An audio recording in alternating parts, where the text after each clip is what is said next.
mať vlastnú regionálnu značku ako záruku kvality.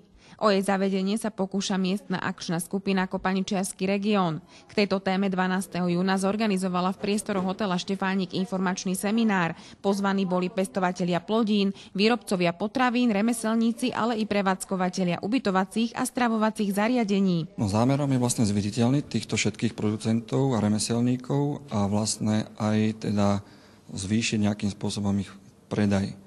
Čiže my ich môžeme formou tej regionálnej značky propagovať. Je tam záruka pre tých, čo si to budú kupovať, že to spĺňa tie kritériá, ktoré sú celkom prísne a tým pádom tí kupujúci vedia, že kupujú kvalitu z nášho regiónu. Označovanie výrobkov značkou regionálneho produktu funguje už niekoľko rokov i v Českej republike.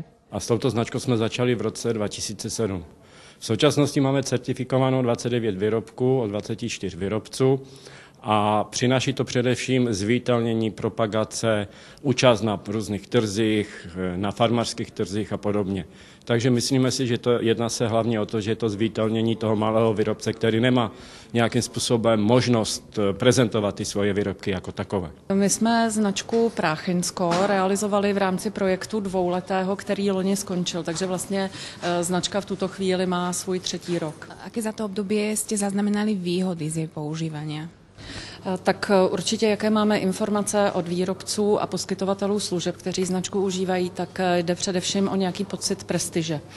Ta značka pomohla díky financování z projektu, hlavně s marketingovou podporou, protože jsme mohli certifikované výrobce vybavit propagačními materiály, ale v globálu bych řekla, že jde hlavně o to zařazení k určitému regionu, k určité společnosti a hlavně teda ta prestižní záležitost. Hodně to tak výrobci vnímají. Spolu s Kopaničiarským regiónom sa o zavedenie značky uchádza i miestna akčná skupina Podhoran. Jednoznačne je to marketingový nástroj, ktorý v každom prípade skôr či neskôr si naši výrobcovia a podnikatelia obľúbia a určite im prinesie voľajaký pozitívny výsledok. Kedy by Kopaničiarsky región mohol získať vlastnú značku, ukáže čas. Isté však je, že u mnohých potenciálnych nositeľov by bola vítaná. A v tej kopaničiarskej skupine akčnej máme vytvoriť to ovocno-destilátovú cestu.